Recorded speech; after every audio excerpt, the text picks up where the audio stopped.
Unveiling the Significance of Sensory Hypersensitivity in SCN2A-Associated Autism. Autism spectrum disorder, ASD, is characterized by a diverse range of symptoms, including challenges with social communication, repetitive behaviors, and sensory processing issues. Among the various genetic factors linked to ASD, mutations in the SCN2A gene have garnered significant attention. This gene encodes a component of voltage-gated sodium channels, which play a critical role in neuronal excitability and neurotransmission. A noteworthy symptom often observed in individuals with SCN2A-associated autism is sensory hypersensitivity, where normal sensory stimuli elicit exaggerated responses. Understanding the underpinnings of sensory hypersensitivity in this genetic context is vital for developing targeted interventions that can significantly improve the quality of life for these individuals. The SCN2A gene, located on chromosome 2, encodes the alpha subunit of the sodium channel, which is predominantly expressed in the brain. This channel is essential for the propagation of action potentials in neurons, thereby influencing excitatory neurotransmission. Mutations in SCN2A can lead to altered channel function, characterized by either increased or decreased sodium ion conductance. These mutations are thought to disrupt the delicate balance of excitatory and inhibitory signaling in the brain, contributing to the clinical manifestations of ASD, including sensory processing issues. Sensory processing involves the brain's ability to receive, interpret, respond to sensory information from the environment, including visual stimuli. In individuals with ASD, particularly those with SCN2A mutations, sensory processing may be altered due to the dysregulation of neuronal excitability. This can lead to hypersensitivities, where everyday stimuli may be perceived as overwhelming or painful. Here are a few mechanisms of sensory hypersensitivity. 1. Neuronal dysregulation. The altered excitability of neurons resulting from SCN2A mutations can lead to an increased likelihood of abnormal neuronal firing patterns. This may enhance the brain's sensitivity to sensory input, causing individuals to experience discomfort or distress in response to stimuli that others may find tolerable. 2. Imbalance of excitation and inhibition. The loss of proper function in sodium channels can lead to a reduced inhibitory control in the brain.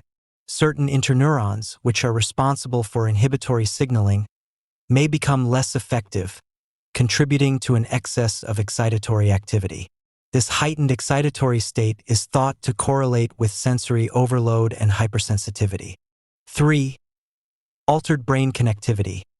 Advanced neuroimaging studies have shown that individuals with ASD may have atypical brain connectivity patterns, particularly in sensory processing regions. In SCN2A-associated autism, these connectivity abnormalities could exacerbate hypersensitivity by creating more extensive networks of neural activity that respond to sensory stimuli. 4. Developmental factors. The timing of SCN2A mutations during brain development is a crucial factor influencing the severity of sensory processing issues. Early disruptions in sodium channel function could lead to altered neural circuit formation, contributing to sensory hypersensitivity. For instance, if the mutation occurs during a critical period of sensory system development, it could have a more profound impact on sensory processing. Recognizing sensory hypersensitivity as a core feature of SCN2A-associated autism is essential for clinicians and caregivers. Tailored interventions can significantly enhance the well-being of individuals experiencing sensory overload. Strategies include 1. Sensory integration therapy. Techniques that combine various sensory inputs can help individuals gradually adapt to overwhelming stimuli.